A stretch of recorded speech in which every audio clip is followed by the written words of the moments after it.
Patriots come to town. Cam Newton faces Patrick Mahomes for the first time in their respective careers. And earlier today, Bill Belichick, coach of the Patriots, continuing to do what he didn't do all that often with his quarterback of 20 years, publicly heap praise on Cam Newton. Cam does a great job of connecting with everybody, whether it's his teammates, his receivers, guys on defense, other people in the organization. Again, I think the captain voting, not that that's the ultimate, that's the final, determination of leadership. But I think the fact that he has been here a pretty short amount of time and earned that type of respect and support from his teammates is pretty impressive. But I think it's across the board. It's the offensive line, it's the receivers, it's all the offensive players and coaches, and it extends into other areas as well, and special teams and defense and other people in the organization. I think that we've all seen that, and it's impressive. It's impressive. He's here a lot. He's in the building, and he's visible. He's in sight, and it's connecting with people on as much as any player. He's in the building more than any player on the team, but he spends a lot of time talking and connecting and building relationships with those people. And he has tremendous leadership, so it's very impressive. Great stuff from Bill Belichick about his quarterback, Cam Newton. And I need to say one thing before we break down the merits. And at the risk of angering some who think we have far more important things to worry about in this world than what Bill Belichick wears to a press conference, can we please pull up a still frame? Because I have many questions. Well, I have one specific question. What? Can we get that, please? What in the hell was going on with the thing that he was wearing over the T-shirt? And thank God he wore the T-shirt. Thank God he had a T-shirt on under this thing that it looks like rats gnawed away at the neck. What is that? That's not a fashion statement. What is that? I don't get it. I don't understand it. Is there a message here? Is there a deeper meaning? How in the world does a guy who's making upwards of $20 million per year put that on and say, I'm good, I'm ready, let's go? I don't get it, Shireen. Can you help me understand it? I couldn't take my eyes off of it, and I was going to go there if you didn't go there, because I think Subway needs a new commercial with cutting off the collar of shirts instead of just cutting off the sleeves of shirts. I have never seen him wear something like that before. No hoodie, and we can't tell if the sleeves are cut off or not, but that's really a bad look. I don't know what that is. I don't know what the point is. I don't know if there was supposed to be something else on top of it.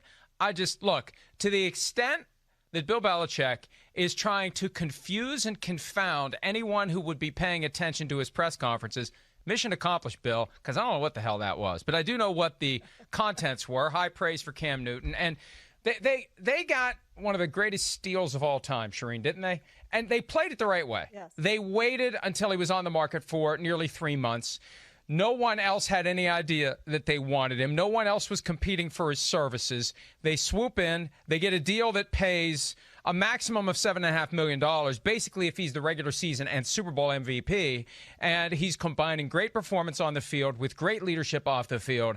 And I remember someone telling me before the first game of the regular season, no one can replace Tom Brady in this organization, but Cam Newton may be the closest thing that we ever find to it, and he fell right into their laps right after Tom Brady left.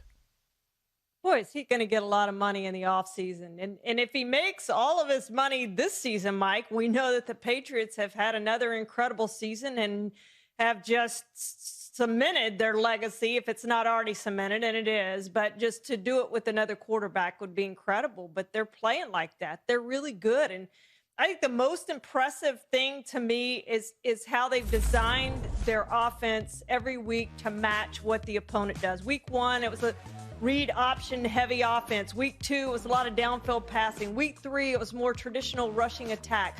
Every week it's been something different, and Josh McDaniels has done a great job. I think he's a candidate right now after 3 weeks for assistant coach of the year, because it's been outstanding with what he's done with Cam Newton. Now, we know the big question is, can Cam stay healthy? And I'm not jinxing him. I'm just saying, based on the last 2 years, that's going to be the key thing going forward for Cam Newton and this offense. Well, if he gets injured, a lot of us will be blamed for jinxing him because that's been the question that keeps coming up over and over again. That offense they're running, as Andy Reid pointed out earlier this week, it's based on what Josh McDaniels concocted in Denver for Tim Tebow. If it's blocked properly, the quarterback isn't at the same kind of risk that he otherwise would be. And when you go back and watch some of these games, the runs, most of them for Cam Newton, he's not taking big hits. And it's hard to give the guy big hits because he's so large. But this weekend, the challenge is going to be, can he throw if that's what they're giving him? If he can't run the ball, can he get the ball down the field? Can he do more than Lamar Jackson did throwing the ball against the Kansas City defense?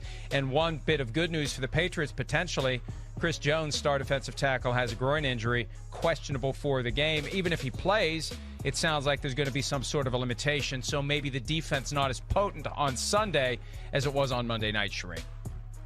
Yeah, that is good news to the Patriots if that happens, and he's certainly not going to be 100%. And we saw him wreak havoc.